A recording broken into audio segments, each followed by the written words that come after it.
Dear students, this is Praveen Kumar Agarwal from Management Department. Welcomes you in my today's lecture of Managerial Economics. In today's lecture, we will discuss upon the concept of revenue. यानी कि आज के lecture में हम revenue के concept को discuss करेंगे. क्या मतलब होता है रेवेन्यू का? जनरली जब हम रेवेन्यू की बात करते हैं तो रेवेन्यू का मतलब होता है वो टोटल रिसीप्ट जो एक प्रोडक्ट को या नंबर ऑफ प्रोडक्ट्स को सेल करने के बाद किसी भी पर्टिकुलर पर्सन्स के द्वारा रिसीव की जाती है, चाहे वो मार्केटर है या फिर वो प्रोड्यूसर है. प्रोड्यूसर ने अपने डिफरेंट टाइप अपने प्रोडक्ट को प्रोड्यूस किया और प्रोडक्ट को प्रोड्यूस करने के बाद मार्केट में उसे सेल किया.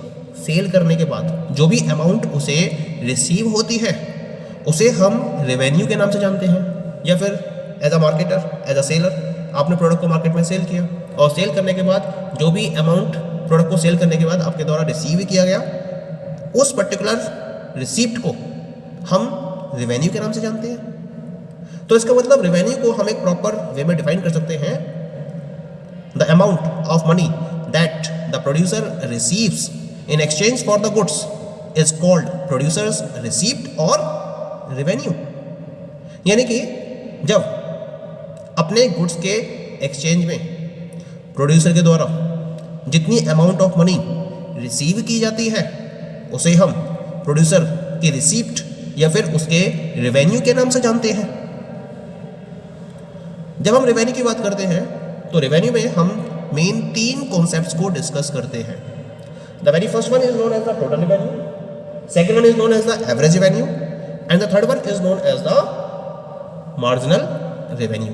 तो यहां हम रेवेन्यू के 3 डिफरेंट कॉन्सेप्ट्स को डिस्कस करेंगे. सबसे पहले हम बात करेंगे अबाउट द टोटल रेवेन्यू, जिसे हम शॉर्ट में टीआर के नाम से जानते हैं. टीआर का मतलब क्या होगा? टोटल अमाउंट ऑफ मनी और income received by the firm from the sale of a certain quantity of output is called total revenue.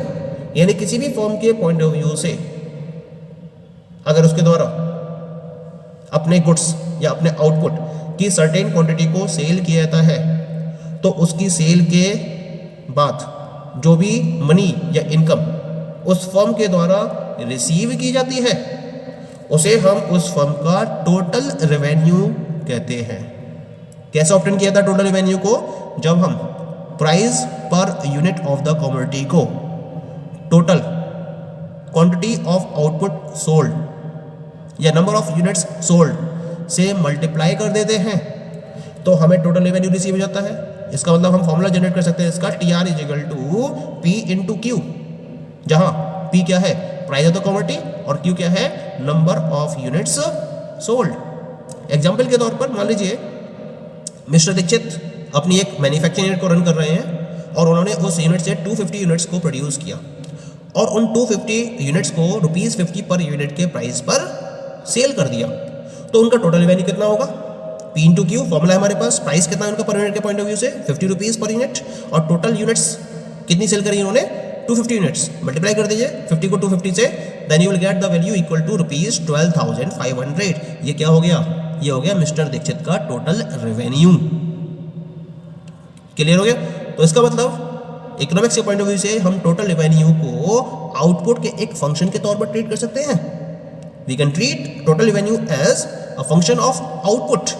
It means TR is the function of Q, जैसा कि मैंने यहां पर ब्रैकेट में इसको represent किया हुआ है. Okay, now come to the second concept of revenue. This is known as the average revenue. In short इसको हम AR के नाम से जानते हैं. ठीक है, क्या मतलब है एवरेज रेवेन्यू का? Average revenue is the revenue that a firm gets per unit of the goods sold. Per unit good को सेल करने के बाद जो फर्म को रेवेन्यू रिसीव होता है उसे हम एवरेज रेवेन्यू का नाम देते हैं. कैलकुलेट करने के लिए हमें क्या करना होगा?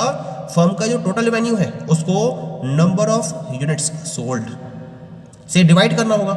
तो जब हम टोटल रेवेन्यू को नंबर ऑफ यूनिट्स सोल्ड से डिवाइड कर देंगे तो हमें क्या मिल जाएगा? Average revenue. तो फॉर्मूला बन गया इसका, average revenue AR is equal to total revenue यानी कि TR डिवाइडेड बाय Q. और TR का मतलब क्या होता है? P इंटू क्यू अपॉन में क्यू. क्यू से क्यू कैंसिल हो जाएगा, क्या बचा? P. यानी कि जो फर्म का एवरेज रेवेन्यू है वो उसके प्राइस पर यूनिट के इक्वल होता है. इसी वजह से हम एवरेज रेवेन्यू को पर यूनिट ऑफ गुड सोल्ड के नाम से भी जानते हैं। ठीक, फॉर एग्जाम्पल अगर मान लीजिए टोटल रेवेन्यू है 12,500 रुपये, पिछला वाला एग्जाम भी लेके चल रहे हैं, और टोटल यूनिट्स कितनी थी उसमें 250 यूनिट्स थी। अगर मुझे इसका एवरेज रेवेन्यू निकालना है तो कितना होगा, T R upon Q, formula लगेगा इसका, टी आर का मतलब 12,500 and it is divide by 250 से डिवाइड कर दीजिए, कितना का ₹50, ये किसके बराबर है, प्राइस पर यूनिट के बराबर हो गया। इसका मतलब जो एवरेज वैल्यू है वो किसी भी पर्टिकुलर गुड के प्राइस पर यूनिट के इक्वल होता है हमेशा। ठीक है, अब हम बात करते हैं इसके थर्ड कॉन्सेप्ट की। The third concept is marginal revenue. In short इसको हम एमआर के नाम से भी जानते हैं। क्या मतलब है मार्जिनल रेवेन्यू का? It is the addition to the total revenue by selling one additional unit of the good, that is the revenue which would be earned by selling an additional unit of the good. यानी कि जब firm अपने द्वारा produce किए गए good या जिस good में वो डील कर रही है उसकी जब एक एडिशनल यूनिट को सेल करती है, एक एक्स्ट्रा यूनिट को, सिंगल यूनिट को सेल करती है, तो उसकी वजह से टोटल रेवेन्यू में जो चेंज आया, उस टोटल रेवेन्यू के चेंज को हम मार्जिनल रेवेन्यू का नाम देते हैं। या आप ये कह सकते हो कि जब किसी भी पर्टिकुलर गुड्स की एडिशनल यूनिट को सेल किया गया और उसकी वजह से टोटल रेवेन्यू में जो एडिशन हुआ, that particular addition in the total revenue is known as the marginal revenue. तो कैसे कैलकुलेट करेंगे इसको? इसको कैलकुलेट करने के लिए हम n यूनिट्स के टोटल रेवेन्यू में से n-1 यूनिट्स के टोटल रेवेन्यू को सब्ट्रैक्ट करेंगे, और सब्ट्रैक्ट करने के बाद जो वैल्यू बचेगी उसको हम उस nth यूनिट का मार्जिनल रेवेन्यू कहेंगे। ये मैथमेटिकल वे हो गया मार्जिनल रेवेन्यू को कैलकुलेट करने का। इसका मतलब जो फॉर्मूला बनेगा इसका, MR of nth unit is equal to TR of nth unit minus TR of n-1th unit. इसको हम एक एग्जांपल के बेसिस पर और अच्छी तरीके से समझ सकते हैं। मान लीजिए कि 25 यूनिट्स किसी फर्म के द्वारा प्रोड्यूस की गई और 25 यूनिट तक उसका जो टोटल रेवेन्यू था वो था ₹520। ठीक है, अच्छा इससे पहले फर्म ने जो 24 यूनिट्स प्रोड्यूस करी थी उसका टोटल रेवेन्यू था ₹510। तो जब फर्म ने 24 यूनिट से बढ़ाकर अपना रेवेन्यू 25 यूनिट्स तक कर लिया, तो मार्जिनल रेवेन्यू कितना रहा 25 यूनिट का, वो हमें कैलकुलेट करना है। तो फॉर्मूला क्या लगेगा यहाँ पर, MR of 25th unit is equal to total revenue of 25th unit, जो किसके बराबर है 520 के बराबर, और टोटल रेवेन्यू ऑफ 25 माइनस में लेंगे 24th यूनिट, वो किसके बराबर है ₹510 के बराबर। तो 520 में से मैंने 510 को यहाँ पर सब्ट्रैक्ट कर दिया, कितना आ गया मेरा अमाउंट ₹10। तो ये इस 25th यूनिट के मार्जिनल रेवेन्यू को रिप्रेजेंट करता है। यानी कि जब हम इस 25th यूनिट को सेल करते हैं तो उसकी वजह से ₹10 का रेवेन्यू ऐड हुआ, जो इसके इंडिविजुअल कंट्रीब्यूशन को रिप्रेजेंट कर रहा है। ये इस 25th यूनिट के रेवेन्यू को रिप्रेजेंट कर रहा है, जिसे हम मार्जिनल रेवेन्यू का नाम देते हैं। Marginal revenue is also defined as the change in total revenue associated with a change in quantity sold। ये इसकी सेकेंड डेफिनेशन हो गई। यानी कि अगर एक से ज़्यादा का चेंज हो जाता है यूनिट्स सोल्ड में, तो उस केस में मार्जिनल रेवेन्यू को अलग तरीके से डिफाइन किया जाता है, उसे अलग तरीके से कैलकुलेट किया जाता है। उस केस में हमें क्या करना होता है, चेंज इन टोटल रेवेन्यू को चेंज इन क्वांटिटी सोल्ड से डिवाइड करना होता है, और उसके बेसिस पर हमें मार्जिनल रेवेन्यू की वैल्यू मिल जाती है। It means that marginal revenue is equal to delta TR upon delta Q, where delta TR is equal to change in total revenue and delta Q is equal to change in quantity sold. That is clear? ठीक, अब हम बात करते हैं about the next topic, relationship among TR, MR and AR under perfect competition. यानी कि perfect competition में TR, AR और एमआर में क्या रिलेशनशिप रहता है, हम इस रिलेशनशिप को स्टडी करेंगे। परफेक्ट कंपटीशन की अगर बात करें तो परफेक्ट कंपटीशन के अंदर दो कंडीशंस होती हैं मेन। एक तो जितनी भी large number of firms available होती हैं परफेक्ट कंपटीशन में, और जितनी भी फर्म्स होती हैं they all are selling only homogeneous product. और क्योंकि होमोजेनियस प्रोडक्ट को सेल कर रही होती हैं, तो इसकी वजह से कोई भी एक पर्टिकुलर फर्म प्रोडक्ट के प्राइस को डिसाइड कर पाने में कैपेबल नहीं होती है। लार्ज नंबर ऑफ फर्म्स भी होती हैं और होमोजेनियस प्रोडक्ट भी होता है। तो कोई भी एक फर्म अपने बेसिस पर प्रोडक्ट के प्राइस को डिसाइड नहीं कर सकती, बल्कि जो प्रोडक्ट का प्राइस है वो मार्केट मैकेनिज्म के बेसिस पर डिटरमाइन किया जाता है। और मार्केट मैकेनिज्म में दो फोर्सेस होती है, एक तो डिमांड फोर्सेस और दूसरे होते हैं सप्लाई फोर्सेस।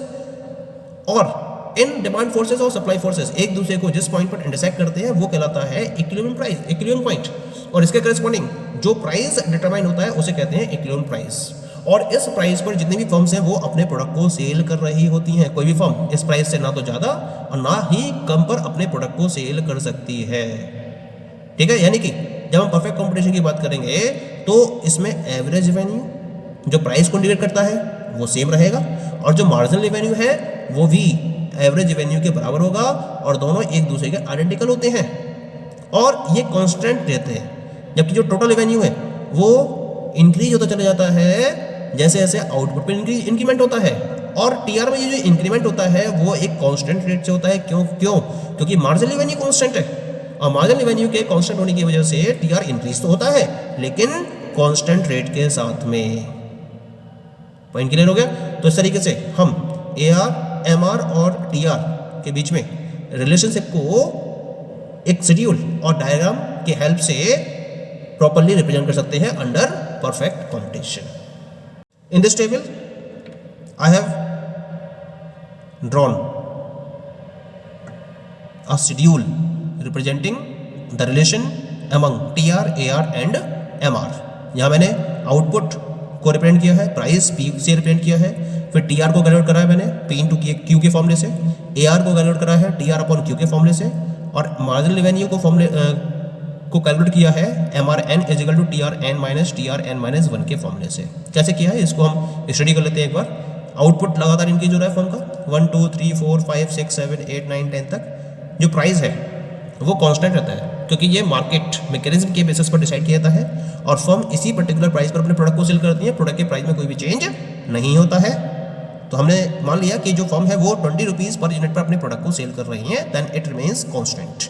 ठीक है, तो टीआर निकालना है मुझे P इंटू Q से। फर्स्ट यूनिट के लिए 20 into 1 20, 2 units 2 into 20 40, 3 into 20 60, 4 into 20 80, 5 into 20 100, 6 into 20 120। इस तरह से कैलकुलेट करते चले जाइए, और लास्ट में 10 इंटू 20 यानी कि 200 का टोटल रेवेन्यू आपको मिल गया। तो यहाँ पे आपके देख रहे हैं जैसे जैसे आउटपुट इंक्रीज हो रहा है टोटल रेवेन्यू भी लगातार इंक्रीज होता चला जा रहा है, लेकिन कांस्टेंट रेट से इंक्रीज हो रहा है। ठीक है, अब एवरेज रेवेन्यू निकालना है मुझे। तो एवरेज रेवेन्यू कैसे निकालेंगे? TR अपॉन Q से। TR upon Q 20 upon 1 20, 40 upon 2 20, 60 upon 3 20, 80 upon 4 20, 100 upon 5 20, और लास्ट तक हमने कैलकुलेट करा इसको 200 अपॉन 10 यानी कि ये भी 20 ही आया। तो एवरेज रेवेन्यू किसके बराबर हो गया? It is equal to price. ये हमने डिस्कस भी किया था इसके डेफिनेशन में कि जो एवरेज रेवेन्यू है वो प्राइस पर यूनिट को रिप्रेजेंट करता है, पर यूनिट ऑफ क्वांटिटी, पर यूनिट ऑफ रेवेन्यू रिसीप्ट को हम एवरेज रेवेन्यू का नाम देते हैं। तो इसका मतलब जो एवरेज रेवेन्यू है वो प्राइस पर यूनिट को रिप्रेजेंट करता है, जैसा कि हमें टेबल से दिखाई भी दे रहा है। ठीक है, अब हमें निकालना है मार्जिनल रेवेन्यू। तो मार्जिनल रेवेन्यू कैलकुलेट करने के लिए हमें क्या करना पड़ेगा? nth यूनिट के टोटल रेवेन्यू में से n माइनस 1th यूनिट के टोटल रेवेन्यू को माइनस करना पड़ेगा। फर्स्ट यूनिट के लिए तो वही रहेगा। ठीक है, सेकंड यूनिट के लिए टोटल रेवेन्यू कितना है? फर्स्ट का 20 और सेकंड यूनिट का टोटल रेवेन्यू 40, 40 माइनस 20 20 आ गया। ये सेकंड यूनिट का मार्जिनल रेवेन्यू हो गया। इसी तरीके से थर्ड यूनिट के मार्जिनल रेवेन्यू को कैलकुलेट करने के लिए 60 माइनस 40 करना पड़ेगा मुझे, ये भी 20 आएगा। फोर्थ यूनिट के एमआर के लिए 80 माइनस 60 20 करना पड़ेगा। उसके बाद 100 माइनस 80 फिर 20 आ जाएगा। 120 minus 100 20, 140 minus 120 20, 160 minus 140 20, 180 minus 160 20, 200 minus 180 again 20। तो इस तरह से मार्जिनल रेवेन्यू भी मुझे हर यूनिट के लिए सेम मिल रहा है। ये किसके बराबर है? It is equal to AR average revenue. तो इसका मतलब परफेक्ट कॉम्पिटिशन में प्राइस, एवरेज रेवेन्यू और मार्जिनल रेवेन्यू तीनों क्या होते हैं? आइडेंटिकल होते हैं, सेम होते हैं, ओवरलैप करते हैं एक दूसरे के ऊपर। तीनों की वैल्यू इक्वल होती है। जबकि टोटल रेवेन्यू क्या होता है? लगातार इंक्रीज होता चला जाता है, वो भी कांस्टेंट रेट से, क्योंकि MR throughout the situation constant ही रहता है अंडर परफेक्ट कॉम्पिटिशन। इसको हम एक डायग्राम की हेल्प से प्रॉपर्ली रिप्रेजेंट कर सकते हैं, जैसा कि आप इस डायग्राम में देख रहे हैं। मैंने इस डायग्राम में एक्स एक्सिस पर आउटपुट को रिप्रेजेंट किया है और वाई एक्सिस पर मैंने एवरेज रेवेन्यू, मार्जिनल रेवेन्यू और टोटल रेवेन्यू को रिप्रेजेंट किया है। 1 2 3 4 5 6 7 8 ये आउटपुट हो गया मेरा यहाँ पर। ठीक है, ऐसे ही 20 40 60 80 20 के स्केल पर मैंने वाई को मेजर किया है। अब पहला पॉइंट मेरे पास आया 20 है, तो 20 के पैरेलल मैंने एक लाइन ड्रॉ कर दी। ये क्या शो कर रहा है कि whether output is 2 units, 3 units, 4 units, 5 units, 6 units, 7 units और 8 units, average revenue always remains same, that is equal to ₹20 per unit. AR भी इतना ही है और MR भी इतना ही है। तो इसका मतलब ये जो 20 के करस्पॉन्डिंग ये मैंने लाइन ड्रॉ करी है parallel to X axis, it represents the average revenue और marginal revenue under perfect competition which is parallel to X axis. Clear? अब TR रिप्रेजेंट करना है मुझे, तो 1 पर तो 20 है, 2 पर कितना है 40, 3 पर 60, 4 पर 80, 5 पर 100, 6 पर 120, 7 पर 140, 8 पर 160। इस तरह से मैंने यहाँ तक रिप्रेजेंट कर दिया इसको। अब मैंने क्या करा, इन पॉइंट्स को मैच करते हुए एक लाइन ड्रॉ करी। ये किसको रिप्रेजेंट करेगी? It will represent total revenue. क्या देख रहे हो यहाँ पर, ये टोटल रेवेन्यू क्या है? स्ट्रेट लाइन है। क्यों? क्योंकि इसमें कांस्टेंट रेट से इंक्रीमेंट हो रहा है। जब कांस्टेंट रेट से इंक्रीमेंट होता है तो ये हमेशा एक स्ट्रेट लाइन है, स्ट्रेट लाइन होती है। और इसका कर्व कैसा है? अपवर्ड है, क्योंकि जैसे जैसे आप आउटपुट इंक्रीज करते चले जा रहे हो टोटल रेवेन्यू भी लगातार इंक्रीज हो रहा है, वो भी कांस्टेंट रेट से। इसी वजह से ये एक स्ट्रेट लाइन है और अपवर्ड डायरेक्शन में मूव करती है। तो इस तरीके से हम परफेक्ट कॉम्पिटिशन में TR, AR और MR कर्व को प्रॉपर्ली रिप्रेजेंट कर सकते हैं। Thank you.